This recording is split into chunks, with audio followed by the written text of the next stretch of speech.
Bismillahirrahmanirrahim.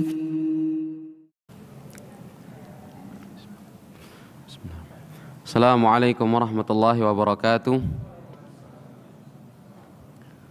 Alhamdulillahilladzi arsala rasulahu bil huda wa dinil haqq liyudhhirahu 'alad dini kullihi wa kafa billahi shahida. Asyhadu an la ilaha illallah wahdahu la syarika lahu iqraran bihi wa tauhida. Wa asyhadu anna Muhammadan 'abduhu wa rasuluhu sallallahu alaihi wa ala alihi wa sahabatihi wa sallam tasliman mazida. Habibati fillah azza wa iyyakum. Alhamdulillah pada malam hari ini kita bisa kembali berkumpul di Masjidil Aziz yang semoga senantiasa diberkahi oleh Allah Subhanahu wa taala untuk melaksanakan salah satu kewajiban kita sebagai seorang muslim untuk menegakkan salat secara berjamaah dan juga menuntut ilmu. Yang mana pada pertemuan sebelumnya kita sudah sampai pada hijrahnya Nabi sallallahu alaihi wasallam. Setelah Nabi sallallahu alaihi wasallam sampai di Madinah bersama dengan Abu Bakar radhiyallahu anhu dan juga Amir bin Fuhairah,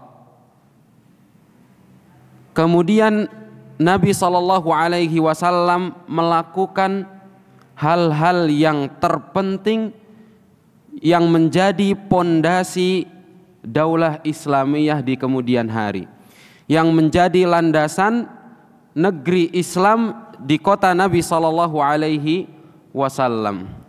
Kita telah pelajari pada pertemuan sebelumnya, hal pertama yang dilakukan oleh Nabi sallallahu alaihi wasallam adalah membangun masjid. Hal ini menunjukkan betapa pentingnya peran masjid di dalam Islam. Selanjutnya, habibati fillah azza wa iyyakum, hal yang kedua yang dilakukan oleh Nabi sallallahu alaihi wasallam setelah beliau membangun masjid adalah mempererat persaudaraan di antara kaum muslimin. Dan dalam hal ini beliau sallallahu alaihi wasallam mempersaudarakan antara orang-orang kaum muhajirin, kaum muslimin yang datang dari Makkah, dan juga orang-orang Ansar, yaitu para sahabat Nabi sallallahu alaihi wasallam yang tinggal di Madinah. Ahibati fillah azza wa iyyakum, Ibnul Qayyim rahimahullah menceritakan bahwa Nabi sallallahu alaihi wasallam mengumpulkan para sahabat-sahabat di rumah seorang Ansar, yaitu Anas ibn Malik radhiyallahu an, Abu Hamzah.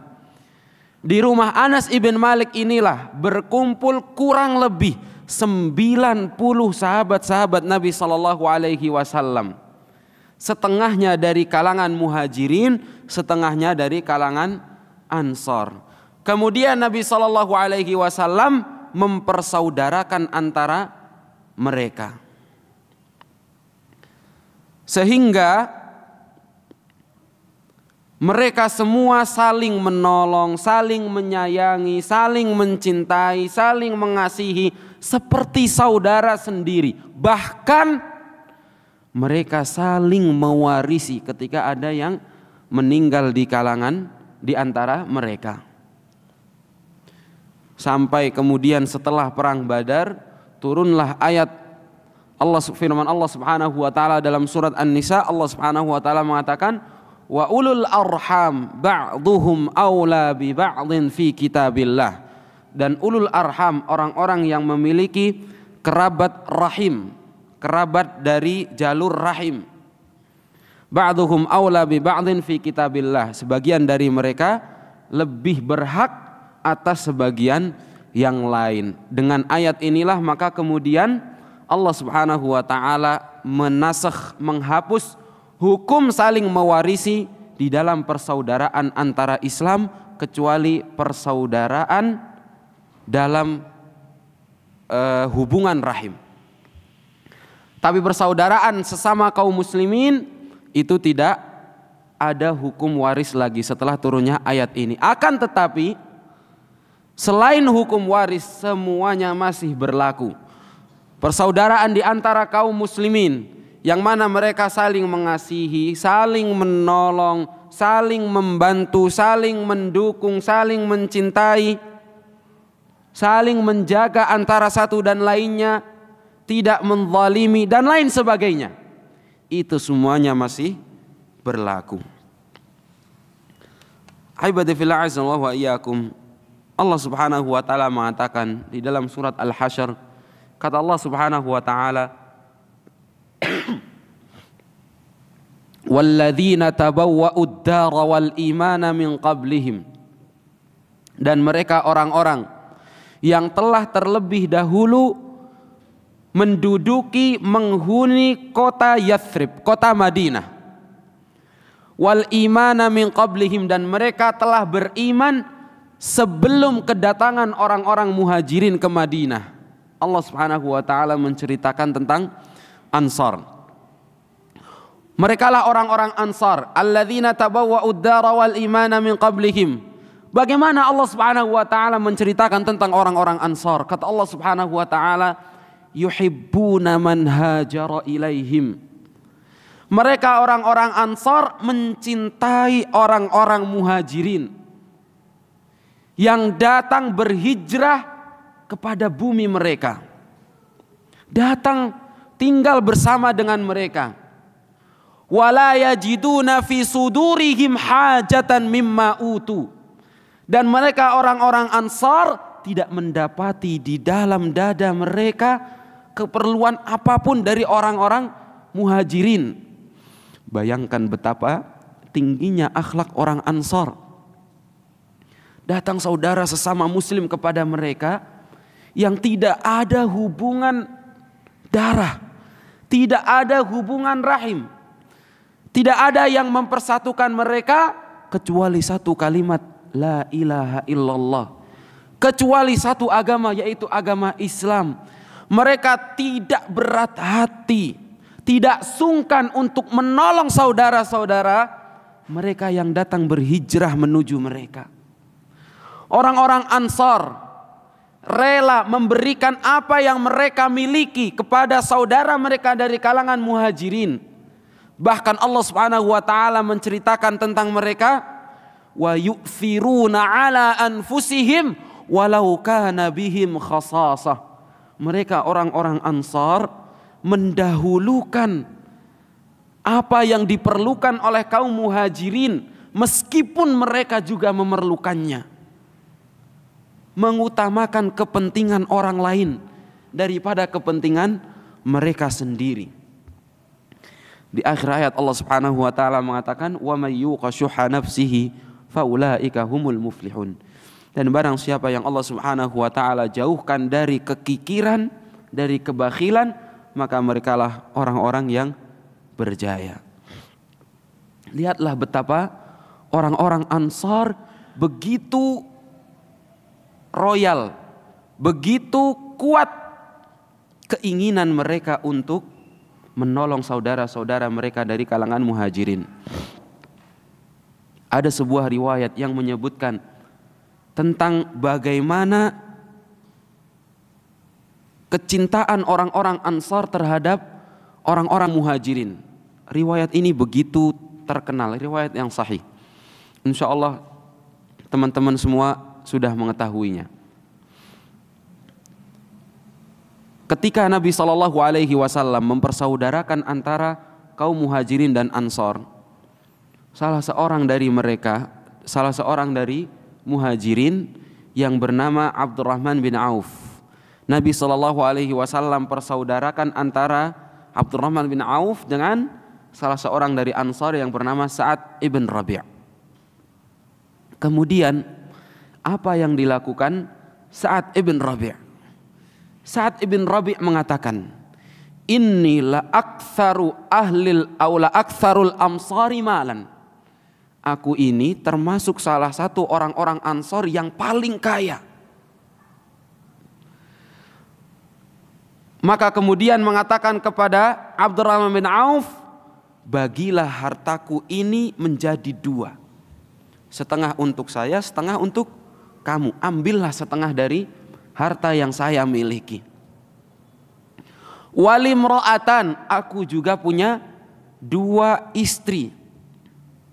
Lihat dari kedua istriku, mana yang menurutmu lebih engkau cintai? Sebutkan, aku akan ceraikan.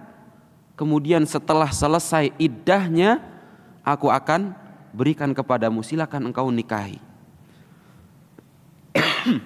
Bayangkan, Sa'ad ibn Rabi' begitu royal memberikan apapun yang ia miliki kepada Abdurrahman ibn Auf. Apakah Abdurrahman bin Auf kemudian mengambil kesempatan emas ini, mengambil setengah harta milik Sa'ad bin Rabi', melihat perempuan atau istri Sa'ad bin Rabi' yang paling cantik kemudian dia ingin nikahi? Tidak. Abdurrahman bin Auf hanya mengatakan, jazakallahu khair, jazakallahu khairan, barakallahu fi ahlika wa malik, walakin dullani ala suq. Semoga Allah subhanahu wa ta'ala membalasmu dengan kebaikan, dan semoga Allah subhanahu wa ta'ala memberikan keberkahan kepadamu pada keluarga dan hartamu. Cukup tunjukkan kepadaku di mana pasar. Orang-orang Ansar begitu ingin membantu saudara-saudara mereka dari kalangan Muhajirin, ingin memberikan apa yang mereka miliki kepada saudara mereka.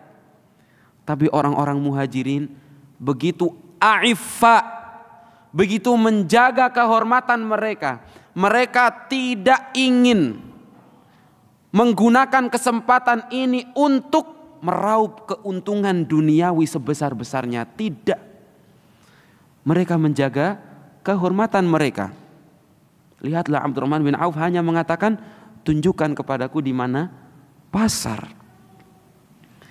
Kemudian Sa'ad ibn Rabi' menunjukkan pasar Bani Qainuqa, dan dan Abdurrahman bin Auf selanjutnya berdagang. Tidak meminta-minta, bahkan tidak menerima santunan dari Sa'ad ibn Rabi'. Dia rela untuk pergi ke pasar dan bekerja.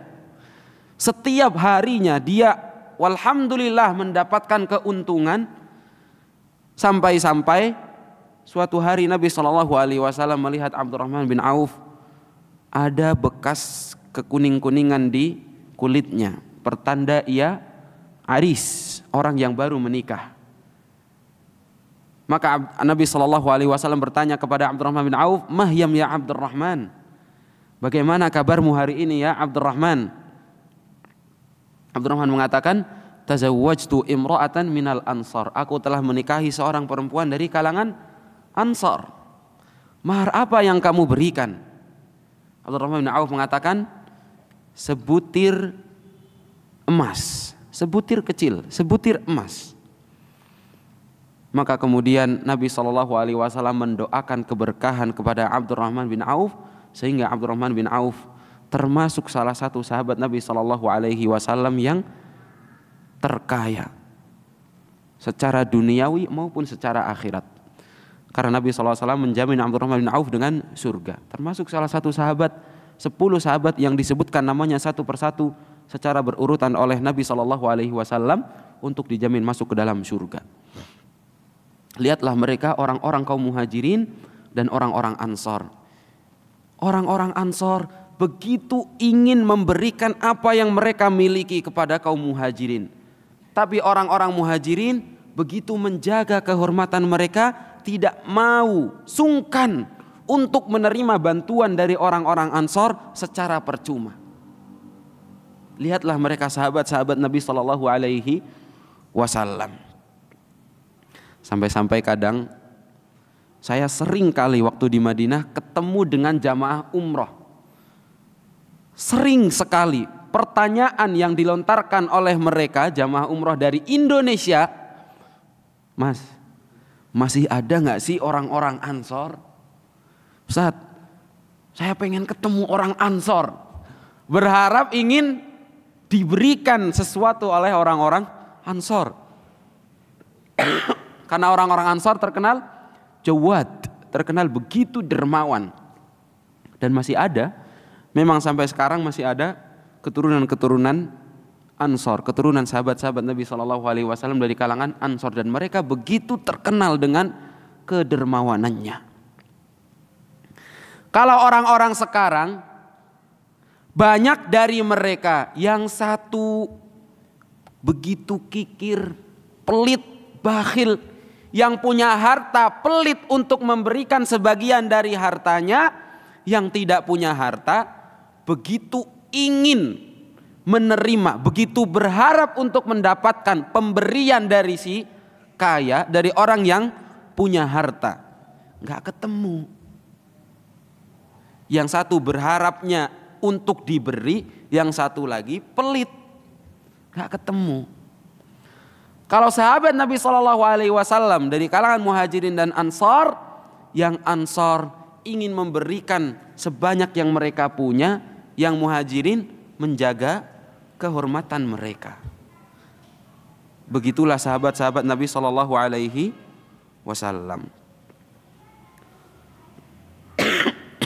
Juga disebutkan di dalam sebuah hadis yang diriwayatkan oleh Imam Al-Bukhari rahimahullah, orang-orang Ansar mereka mengatakan kepada Nabi SAW, "Ya Rasulullah, iqsim bainana wa bainahumun nakhl."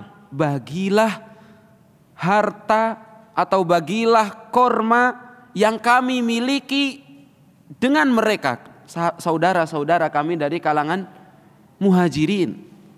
Maka Nabi SAW mengatakan, "La, tidak. Aku mempersaudarakan antara kalian, tapi aku tidak akan membagi harta kalian."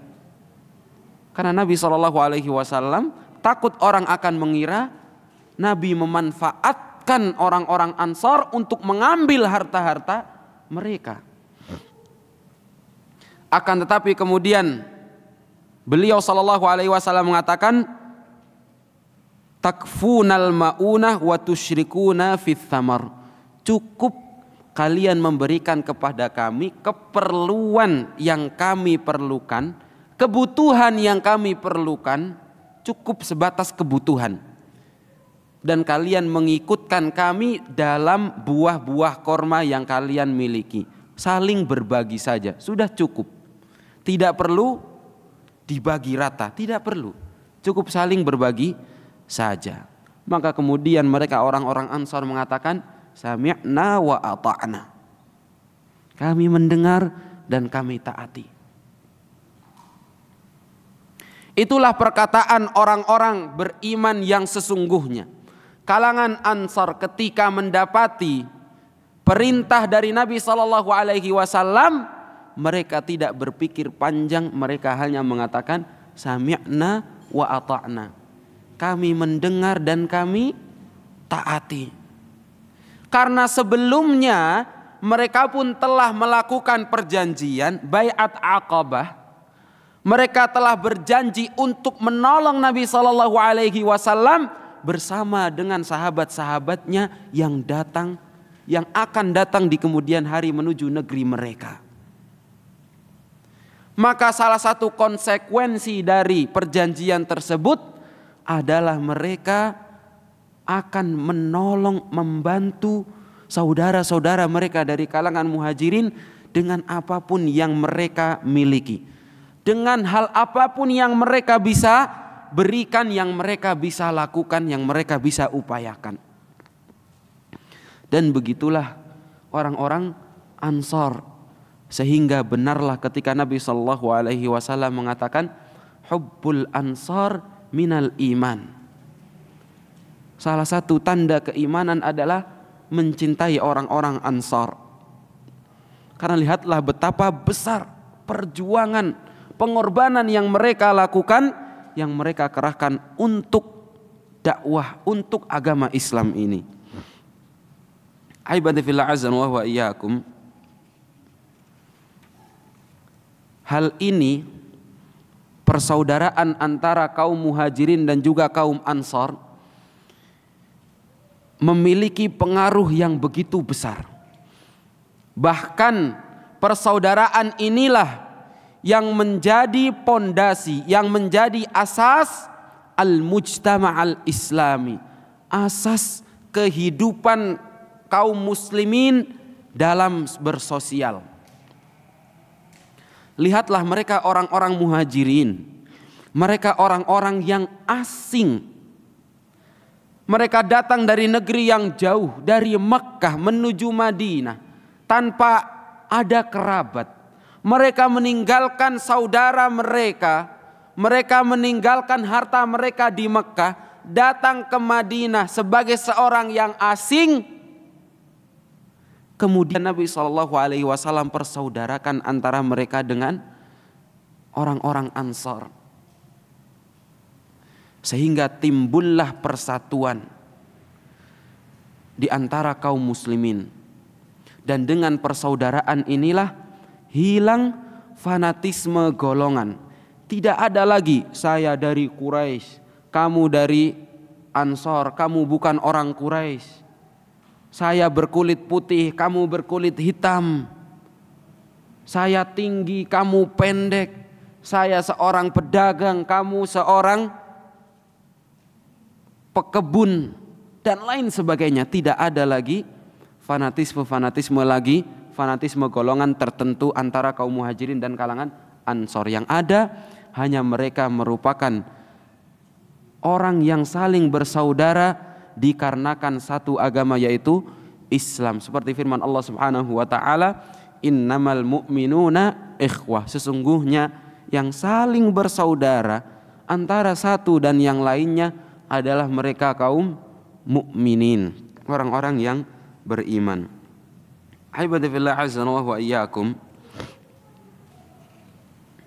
Kemudian selain mempersaudarakan antara kaum muhajirin dan juga kaum Ansar, Nabi SAW juga menuliskan perjanjian damai antara kaum muslimin sendiri. Terdapat banyak poin dari perjanjian tersebut. Pada intinya, poin-poin dari perjanjian tersebut adalah agar mereka kaum muslimin, baik itu golongan muhajirin maupun golongan Ansar, mereka melebur menjadi satu di bawah persaudaraan Islam, agar mereka saling menolong antara satu dengan lainnya, agar mereka saling menghormati, saling menyayangi antara satu dengan lainnya. Dan apabila ada salah seorang di antara mereka mendapati kesulitan, maka kesulitan tersebut merupakan kesulitan yang lain, kesulitan bersama yang harus dipikul oleh kaum muslimin secara keutuhan.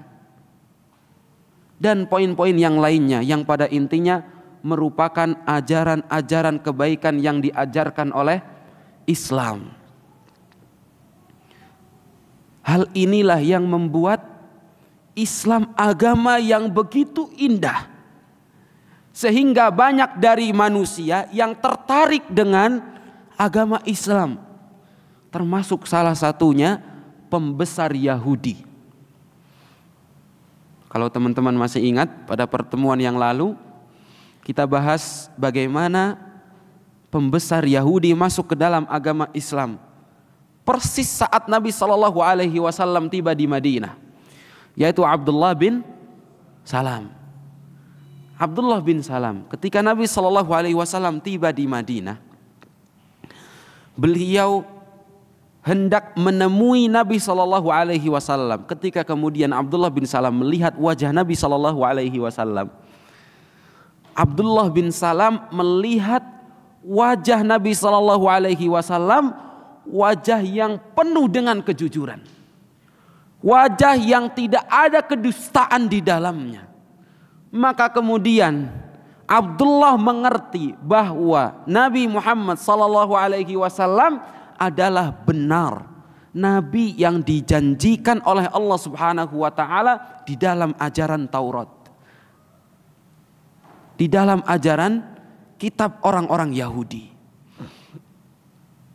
Dan ketika Abdullah bin Salam melihat Nabi SAW, hal pertama yang terdengar oleh Abdullah bin Salam dari lisan Nabi SAW adalah sabda beliau, ayyuhan nas afshus salam wa at'imut ta'am wasilul arham wasallu bil laili wan nasu niyam tadkhulul jannata bisalam. Kata Nabi SAW, ayyuhan nas. Nabi SAW menyerukan sahabat-sahabat beliau, orang-orang yang ada di Madinah. Nabi SAW mengatakan, afshus salam, tebarkanlah salam. Wa at'imut ta'am, dan berikanlah makan kepada orang lain. Wasilul arham, dan sambunglah silaturahim, sambunglah tali persaudaraan. Wasallu bil laili wan nasu niyam, dan salatlah kalian di malam hari saat banyak orang tertidur. Tadkhulul jannata bisalam, sehingga kalian akan masuk ke dalam surga dengan penuh keselamatan. Abdullah bin Salam ketika mendengar hal tersebut dari lisan Nabi SAW, seketika itu pula beliau menyatakan bahwa beliau masuk ke dalam agama Islam. Abdullah bin Salam. Dan Nabi SAW juga mengatakan, afshus salam ayyuhan nas at'imut ta'am wa afshus salam wa ayyuhan nas afshus salam wa aqri'us salam at'imut ta'am wa aqri'us salam ala man ta'rif wa ala man la ta'rif. Wahai sekalian manusia, at'imut ta'am, berikanlah makanan kepada orang lain. Wa aqri'us salam, dan tebarkanlah salam ala man ta'rif wa ala man la ta'rif, kepada orang yang engkau kenal dan juga orang yang tidak engkau kenal. Kata Nabi SAW, sungguh begitu indah ajaran Islam, ajaran yang disampaikan oleh Nabi SAW kepada kita, kepada mereka orang-orang muhajirin, orang-orang ansar maupun penduduk Yathrib secara keseluruhan. Sehingga dengan kemuliaan inilah, dengan keindahan Islam inilah, banyak dari kalangan manusia penduduk Yathrib yang kemudian berbondong-bondong masuk ke dalam agama Islam, menerima dakwah Nabi SAW. Hibati fillah azza wa iyyakum. Di antara pelajaran yang dapat kita ambil dari hal kedua yang dilakukan oleh Nabi SAW setibanya beliau di kota Yathrib atau di kota Al-Madinah adalah bagaimana besarnya nikmat persaudaraan. Bahkan persaudaraan ini merupakan salah satu nikmat yang terbesar yang Allah Subhanahu wa taala berikan kepada kita kaum muslimin.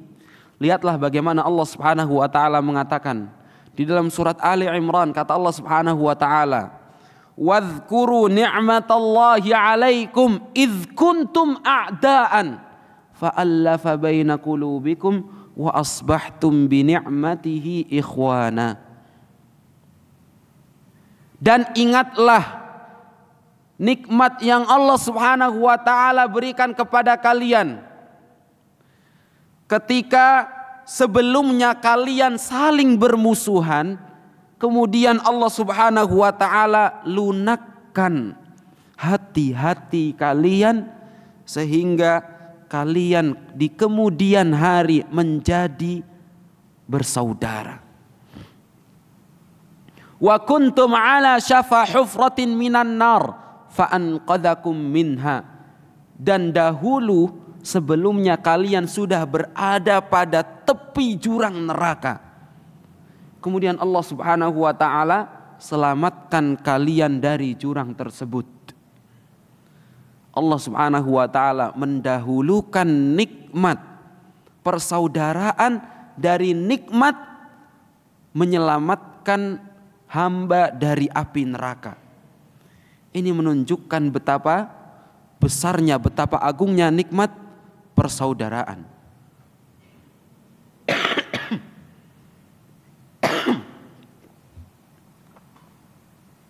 Dan ketika kaum muslimin mereka sudah kokoh persaudaraan di antara mereka, musuh-musuh Islam begitu takut terhadap kaum muslimin yang sudah bersaudara. Lihatlah Nabi SAW. Ketika Nabi SAW berhasil mempersaudarakan antara orang-orang muhajirin dan juga orang-orang ansor, mereka bersatu padu di dalam bendera Islam. Musuh-musuh Islam gentar, takut. Orang-orang Yahudi di sekeliling Madinah, Bani Qainuqa', Bani Quraidah, Bani Nadir, maupun orang-orang musyrikul Arab, orang-orang musyrikin di Jaziratul Arab, mereka semua takut akan kekuatan Islam karena mereka telah bersatu padu. Tidak lagi ada perselisihan di antara mereka.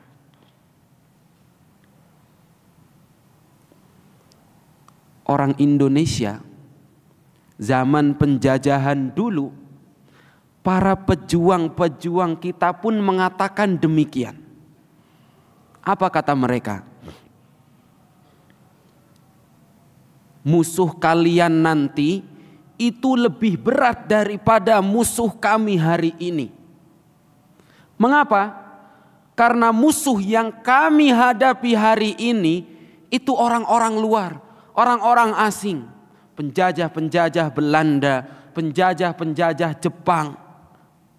Musuh kita semuanya. Ketika kita bersatu, kita akan lebih mudah untuk mengalahkan mereka. Tapi mereka kemudian mewanti-wanti, musuh-musuh kalian kelak di kemudian hari adalah dari diri kalian sendiri. Maka itu lebih berat untuk kalian taklukkan. Dan ini merupakan hal yang diminta oleh Nabi SAW kepada Allah Subhanahu wa Ta'ala, akan tetapi Allah Subhanahu wa Ta'ala tidak mengabulkan.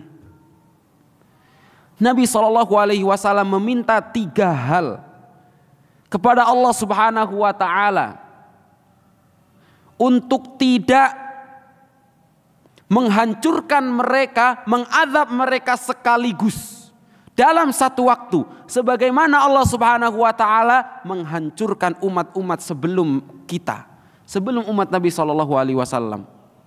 Allah kabulkan. Akan tetapi ketika Nabi SAW meminta kepada Allah Subhanahu wa Ta'ala untuk tidak menjadikan musuh kaum muslimin dalam tubuh mereka sendiri, Allah Subhanahu wa Ta'ala tidak mengabulkannya. Ini menunjukkan bahwa akan ada permusuhan di antara kaum muslimin sendiri, sehingga kita harus waspada. Kita harus menjunjung tinggi nilai persaudaraan agar kita tidak terpecah belah. Karena ketika kaum muslimin sudah terpecah belah, begitu mudah bagi musuh-musuh Islam untuk menghancurkan kaum muslimin. Seperti yang dikatakan oleh Nabi SAW, tada'at alaikumul umam kama tada'atil akalatu fi qas'atiha. Para umat-umat mereka itu akan mengepung kalian sebagaimana orang-orang yang sedang makan bersama itu mengepung makanan di dalam nampan. Ketika para sahabat menanyakan kepada Nabi SAW, aqillatun nahnu ya Rasulullah yauma idzin, apakah karena kita sedikit pada hari itu? Nabi SAW mengatakan, la bal antum kuthur, kalian itu banyak, walakinnakum ghutha ka ghutha'is sail, akan tetapi kalian itu seperti buih di lautan, seperti buih di dalam air yang banjir, tidak bermakna. Ketika jumlah kita banyak tapi kita tidak bersatu, kita saling berseteru. maka ketika kita sudah Allah Subhanahu wa taala jadikan persaudaraan antara kita, hendaknya kita mensyukuri nikmat yang begitu agung tersebut. Masuk waktu Isya. Tapi insyaallah kita akan lanjutkan selepas Isya. Bismillah, alhamdulillah, wassalatu wassalamu ala rasulillahi amma ba'd. Habibati fillah azza wa iyyakum. Kita lanjutkan dari pelajaran-pelajaran yang dapat kita ambil dari kisah persaudaraan yang dilakukan oleh Nabi sallallahu alaihi wasallam antara kaum Muhajirin dan juga kaum Ansar, termasuk perjanjian yang dibuat oleh Nabi sallallahu alaihi wasallam antara kaum muslimin sendiri untuk saling mencintai dan saling menyayangi di antara mereka. Habibati fillah azza wa iyyakum, di antara pelajaran yang dapat kita ambil adalah syumul ad-din al-islami li umuri dunya wal akhirah. Bagaimana lengkapnya agama Islam ini mencakup urusan-urusan duniawi maupun urusan-urusan akhirat. Nabi SAW ketika beliau datang, hal pertama yang beliau SAW kerjakan adalah membangun masjid, yang mana ini merupakan kepentingan akhirat. Yang kedua yang dikerjakan oleh Nabi SAW adalah mempersaudarakan antara kaum Muhajirin dan juga kaum Ansar, yang mana ini lebih banyak berkaitan dengan kepentingan duniawi, bertata negara, bersosialisasi antara sesama umat manusia. Pelajaran lain yang dapat kita ambil adalah sur'atu mubadaratil ansar tanfidha amri Rasul sallallahu alaihi wasallam. Bagaimana kaum Ansar begitu cepat dalam memenuhi panggilan Nabi sallallahu alaihi wasallam, dalam melaksanakan perintah Nabi sallallahu alaihi wasallam. Ketika Nabi sallallahu alaihi wasallam mengatakan kepada mereka, ukfuna al-maunah, cukupkanlah kepada kami dengan hal-hal yang kami butuhkan. Wa asyrikna fis thimar, dan ikutkanlah kami, ikut sertakanlah kami dalam buah-buah yang kalian miliki. Mereka tidak berpikir panjang, mereka langsung mengatakan sami'na wa ata'na. Kami mendengar dan kami akan mentaati. Dan beginilah seharusnya seorang muslim. Allah Subhanahu wa taala mengatakan, "Wa ma kana lil mu'minin wala mu'minatin idza qadallahu wa rasuluhu amran an yakuna lahumul khiyaratu min amrihim." Tidak pantas bagi seorang mukmin, baik itu laki-laki maupun perempuan, ketika Allah Subhanahu wa taala sudah memutuskan sebuah perkara, tidak pantas untuk ada di dalam diri mereka keraguan terhadap perkara yang Allah Subhanahu wa taala sudah putuskan. Juga di antara pelajaran yang dapat kita ambil adalah bagaimana sikap Ansar di dalam persaudaraan ini. Nabi SAW memerintahkan orang-orang Ansar untuk bersaudara dengan kaum Muhajirin, agar kaum Muhajirin itu tidak terlalu bersedih. Di dalam bahasa Arab disebut al-muwasat. Lihatlah orang-orang Muhajirin, mereka pergi dari Mekah meninggalkan tanah kelahiran mereka, tempat mereka tumbuh berkembang. Mereka tinggalkan keluarga, sanak saudara, harta, rumah yang mereka miliki mereka tinggalkan untuk menolong Nabi SAW. Mereka pergi ke Madinah. Sehingga Nabi SAW kemudian memerintahkan orang-orang Ansor untuk bermuasat, menjadi penolong, menjadi saudara bagi mereka orang-orang muhajirin. Dan orang-orang Ansar, mereka berlomba-lomba di dalam menolong saudara-saudara mereka kaum muhajirin. Disebutkan di dalam riwayat, ketika datang orang yang berhijrah menuju Madinah, orang-orang Ansar segera bergegas untuk berebut agar kaum muhajir ini, orang yang berhijrah ini, tinggal di rumahnya. Mereka berebut, sini rumah saya, sini rumah saya. Persis seperti ketika Nabi SAW datang, bahkan pembesar-pembesar kabilah,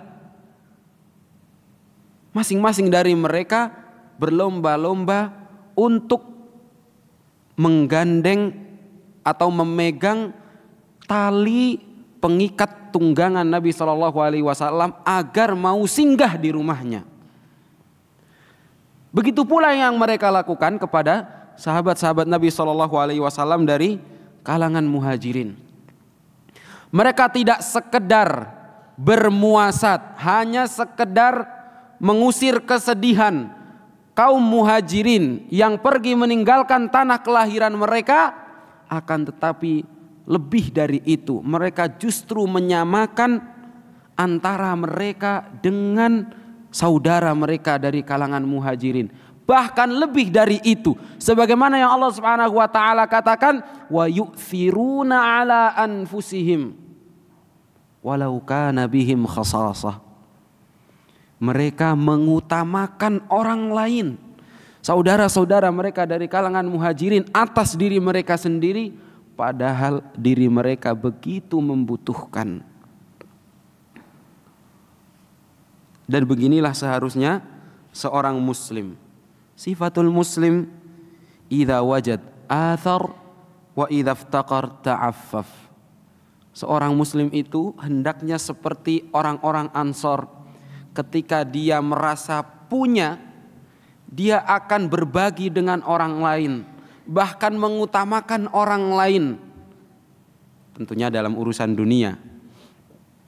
Kalau dalam urusan akhirat, kita harus berlomba-lomba. Wa idza iftaqar ta'affaf. Kita juga harus mencontoh orang-orang al-muhajirin ketika mereka begitu membutuhkan ta'affaf, mereka masih menjaga kehormatan mereka.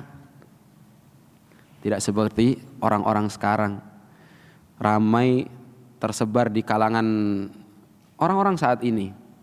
Pinjam 100, pinjam 100, pinjam 100, ya tidak. Ngomongnya pinjam, tapi tidak ada niat untuk mengembalikan. Minjem ke orang yang mereka lihat hartanya banyak agar diikhlaskan. Karena mereka sungkan untuk meminta, ngomongnya minjem, tapi di dalam hatinya tidak ada niat untuk mengembalikan. Atau bahkan sebagian dari mereka tidak sungkan untuk meminta-minta, bagi dong, ya tasawwalun nas, minta-minta kepada orang lain, kepada manusia. Padahal di dalam kisah Isra Mi'raj yang pernah kita pelajari, Nabi SAW diperlihatkan orang di neraka yang mencakar-cakar mukanya sendiri menggunakan kuku dari besi yang ada di tangannya. Nabi SAW bertanya, siapa mereka wahai Jibril? Maka Jibril pun mengatakan, mereka adalah orang-orang yang sudah Allah Subhanahu wa taala cabut rasa malunya dari diri mereka. Nasallallahu salamat wal afiyah. Inilah yang harus kita teladani dari mereka kaum muhajirin dan juga orang-orang Ansar. Sehingga kemudian benarlah ketika Abdullah bin Mas'ud radhiyallahu anhu pernah mengatakan, man istanna falyastanna biman qad mat fa innal hayy la ya'manuhul fitan Kata Abdullah bin Mas'ud radhiyallahu anhu, barang siapa yang hendak mencari suri tauladan, hendak mengikuti seseorang, maka ikutilah seseorang, jadikanlah tauladan seseorang yang sudah meninggal. Karena orang yang masih hidup layak manuhul fitan, tidak akan aman dari fitnah. Sekarang orang paling soleh waliyadzubillah bisa jadi besoknya jadi orang paling fajir, jadi orang paling toleh. Sebaliknya sekarang orang paling fasik, orang paling fajir, besoknya jadi orang paling alim. Masih hidup, masih banyak kemungkinan perubahan yang terjadi.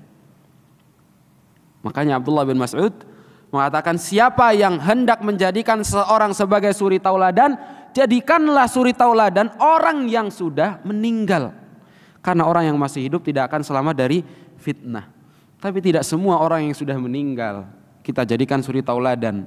Abdullah bin Mas'ud radhiyallahu anhu kemudian mengatakan, ulaika ashabu Muhammadin sallallahu alaihi wasallam.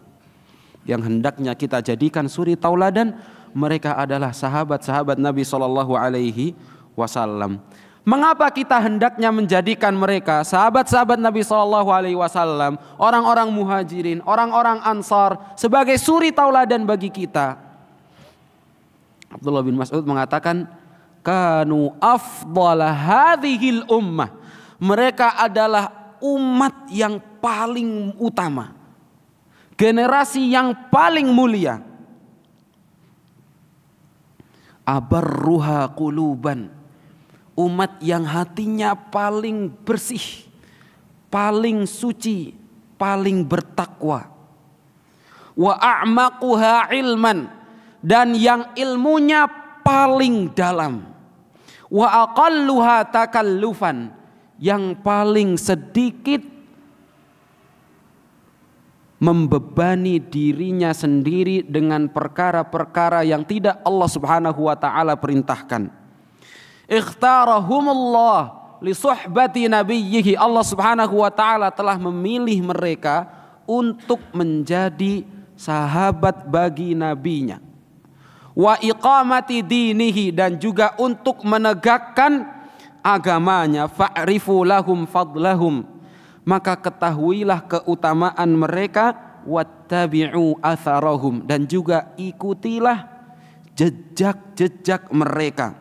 Watamassaku bimastata'tum min akhlaqihim wa siyarihim fa innahum kanu 'alal hudal mustaqim, dan berpegang teguhlah dengan jalan mereka, dengan akhlak mereka yang kalian bisa ikuti, dan juga petunjuk, karena mereka sesungguhnya berada di atas petunjuk yang lurus. Sahabat-sahabat Nabi sallallahu alaihi wasallam. Haibati fillah azanallahu wa iyyakum. Faedah berikutnya adalah bagaimana Islam ini mengajarkan persaudaraan di antara pemeluknya tanpa memandang bulu, tanpa memandang ras, tanpa memandang warna kulit. Mungkin di sini karena di kota ya, insya Allah orang lebih memahami perbedaan. Ada sebagian penduduk asli yang orang Sunda, Bandung. Ada sebagian yang orang Jawa seperti saya misalnya. Ada sebagian yang keturunan Arab. Ada sebagian Dayak mungkin, Papua mungkin, yang lain sebagainya. Agama Islam inilah yang mengajarkan persatuan.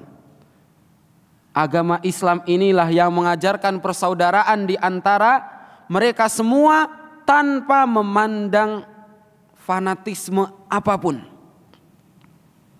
Dan dalam kesempatan ini saya ingin mengingatkan kepada diri saya sendiri dan juga teman-teman semua, hibati fillah azza wa iyyakum, untuk menjunjung tinggi persaudaraan dan menghindari pertikaian. Jangan sampai kita terpecah belah. kita ajak saudara-saudara kita dengan cara yang baik. Orang yang mengaku ahlus sunnah atau ahlus sunnati wal jamaah, hendaknya ia menerapkan nilai-nilai ahlus sunnah wal jamaah yang sesungguhnya. Syekhul Islam Ahmad bin Abdul Halim Al-Harrani rahimahullah mengatakan, ahlus sunnah hum a'lamun nasi bil haq wa arhamuhum bil khalq. Ahlus sunnah mereka adalah orang yang paling tahu dengan kebenaran dan orang yang paling kasih sayang terhadap makhluk lainnya, terlebih kepada manusia yang lain.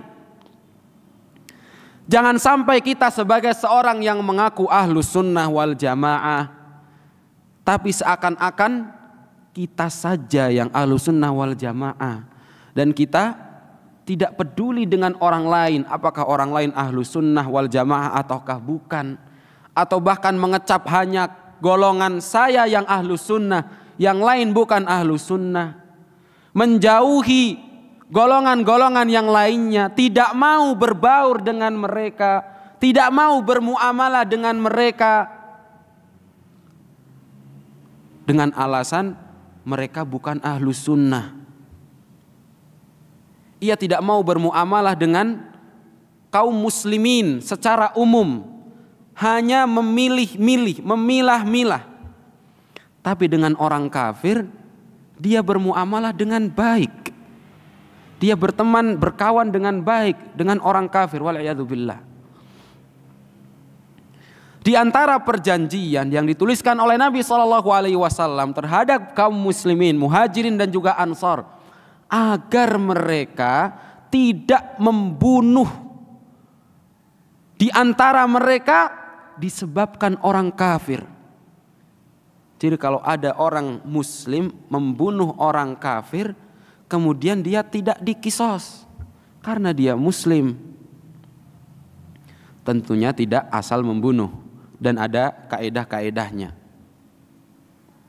Pada intinya yang ingin saya tujukan adalah bahwa kalau terhadap orang kafir saja seseorang mesti bermuamalah dengan baik, apalagi terhadap sesama muslim.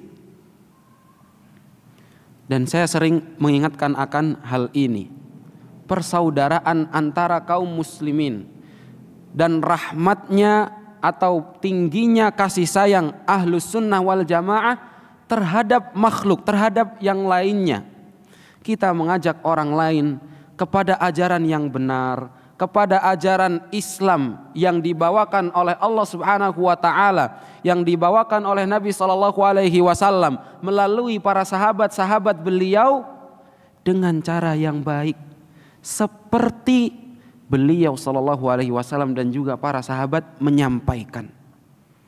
Bukan hanya kita ambil ajarannya, tapi tata cara penyampaiannya kita jauh dari apa yang telah dilakukan oleh Nabi Shallallahu Alaihi Wasallam dan juga para sahabat-sahabatnya. Haibadillah azza wa iyyakum. Mungkin sampai di sini terlebih dahulu yang dapat kita pelajari pada malam hari ini. Semoga bisa bermanfaat bagi kita semua dan semoga Allah Subhanahu wa taala menjaga keutuhan kaum muslimin dan menjauhkan kaum muslimin dari berbagai macam perpecahan. Allahumma qsim lana min khasyatika ma tahulu bihi bainana wa baina ma'siyatik wa min ta'atika ma tuballighuna bihi jannatak wa min al-yaqini ma tuhawwinu bihi alaina musa'ibad dunya wa matti'na Allahumma bi asma'ina wa absarina wa quwwatina abadan ma abqaitana waj'alhu al-waritha minna waj'al tha'rana 'ala man zalamana wansurna 'ala man 'adana wa la taj'al musibatana fi dinina wa la taj'al ad-dunya akbar hammina wa la mablagha 'ilmina wa la tusallit 'alaina Allahumma bi dhunubina man la yakhafuka fina wa la yarhamuna. Insyaallah pada pertemuan berikutnya kita akan bahas orang-orang Yahudi di Madinah atau di Yathrib dan juga perjanjian yang dilakukan oleh Nabi sallallahu alaihi wasallam bersama dengan mereka. Wa akhiru da'wana alhamdulillahi rabbil alamin. Sallallahu wasallam barak ala nabiyina Muhammad wa ala alihi wa sahabatihi ajma'in. Assalamualaikum warahmatullahi wabarakatuh.